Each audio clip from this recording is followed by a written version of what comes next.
Very clear about what it is that you want for yourself and for your life. And if you don't know for sure, if you don't have a clear answer to that question, then start there. It's okay not to know. Not knowing is where we all have to start. That's ignorance. Awicca is the word in Bali. And awicca is there's a lot to say about that too. But it's not knowing is the sort of the primary underlying mechanism of why we experience hardship and difficulty and stress and pain in life. And it's not knowing that can take many forms. Again, to say if you don't know what you want, then when you choose to do something, where is your motivation coming from? It's coming from whatever strikes you in the moment. Today I want this, tomorrow I want something else. In the middle of doing something, never mind, something else distracted me. What kind of life is that? Where are you going to end up if you're constantly being pulled around by circumstance and by other people and by what the world says you should be and what you should do? And it's hard to take a stand in knowing who you are and what you want, and you're not going to know right away, and it is going to change. But as long as you're true to yourself, that's what matters.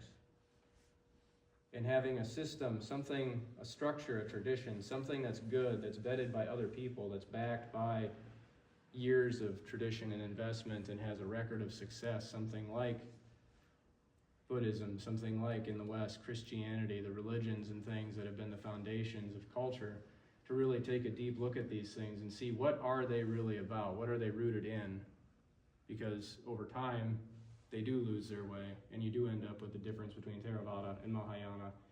And to be honest, Theravada and Mahayana have both lost what Buddhism is about. I don't even like the word Buddhism, because it's a modern term that people hear Buddhism and they think of all this. This has nothing to do with what the Dhamma is. The Dhamma is the teaching of the Buddha. And if you want to understand the Buddha and what he was really about, you don't find it in a temple. You have to look inside yourself, and you have to find a good teacher. You have to find someone who's been there, who's done it, who's understood it, who's learned it, who can tell you, help you find out what it is you want. And if what you want is the Dhamma, if what you want is to be a monk or to pursue a spiritual life, then you decide you want that, and you put everything into it, and you see where it takes you. And that brings us maybe a little bit closer to the territory of being able to discuss the,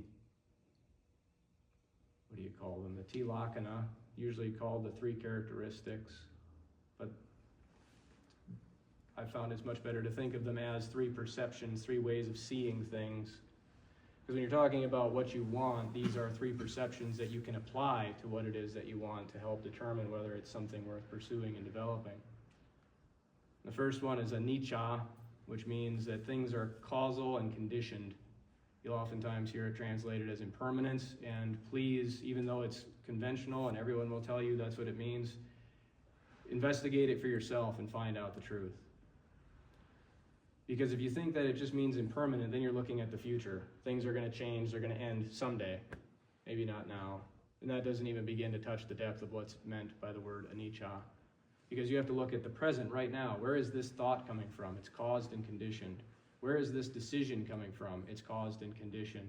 Who am I? My identity, my personhood, everything that I think I am, that I believe, is all caused and conditioned. What are those causes and conditions?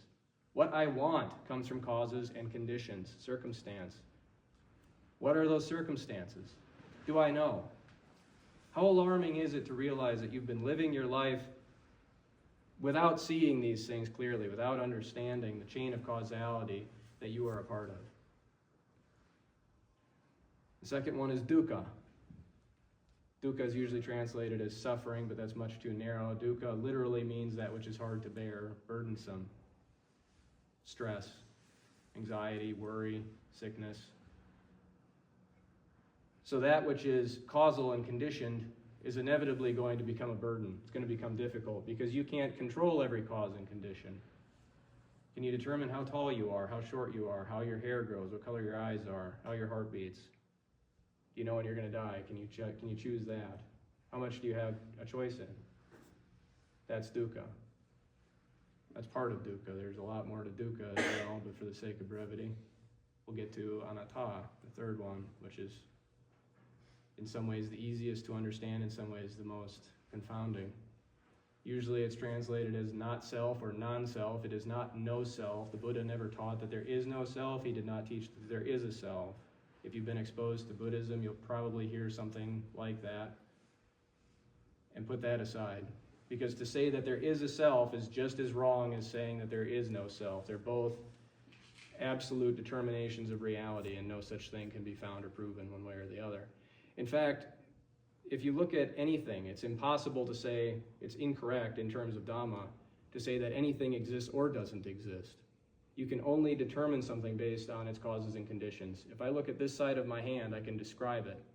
If I do that, I can't describe that side of my hand anymore. It doesn't exist as far as my eyes are concerned, but I can't say that it doesn't exist because I know it's there.